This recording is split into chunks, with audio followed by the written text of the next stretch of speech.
Վերջացնում մեկնաբանություն նախորդ քննարկման հետ կապված ներքին հարցերի հետ կապված այստեղ Հայաստանում աշխարհաքաղաքական իրավիճակը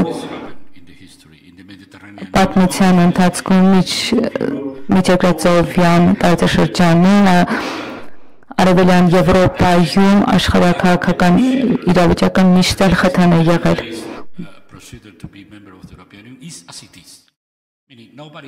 Ոչ ոք չի կարող գնալ Բրյուսել եւ ասել ես տառապում եմ արտաքին վտանգից։ Մենք գնում ենք եւ վերջապես Հայաստանը տեխնացու է։ Մենք պետք է լուծենք ներքին խնդիրները։ Սահմանը Թուրքիայի հետ սահմանը փակելու մասին չէ հարցը, այն է թե այսօր ինչ է տեղի ունենում Հայաստանի քաղաքներում, որտեղ դուք հստակ ակնհայտ կերպով ես այստեղ չեմ եկել դատելու համար 20, 30, 40 չգիտեմ ոստիկան, որոնք մարդկանց կալանավորում են։ Եթե օրինակ կաշառքի համար է, բայց եթե իրանց կարծիքի համար են իրենք դատվել սոցիալական ցանցերում ուշադիր եղեք, զգույշ եղեք, որովհետև մենք շատ լավ գիտենք ինչ է տեղի ունենում, եւ դուք սկսում եք մեղադրել եւ հետապնդել մարդկանց, պարզապես սոցիալական ցանցերում ինչ-որ բան գրելու համար։ Սա մեթոդ է արդեն։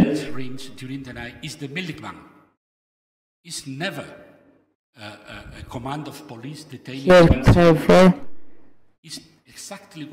մեկ անձի անգամ ժողովրդավարության մեջ չի կարելի բանտարկել, օրինակ գնանք Ստամբուլ, դուք չպետք է հարյուրավոր ոստիկանների ուղարկեք։ Դուք ասում եք, որ այս անձը ուղղակի պետք է գա այս դատարան,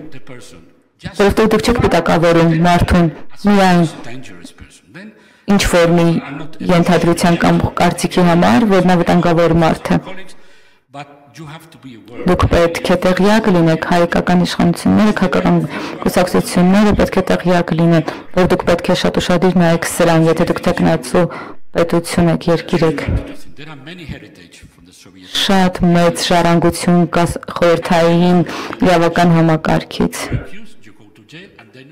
Մեղադրենք, ուղարկենք բանտ, կալանավորենք, հետո մենք կտեսնենք։ Եվ արդարադատության նախարարը փորձում է պայքարել այս պատմական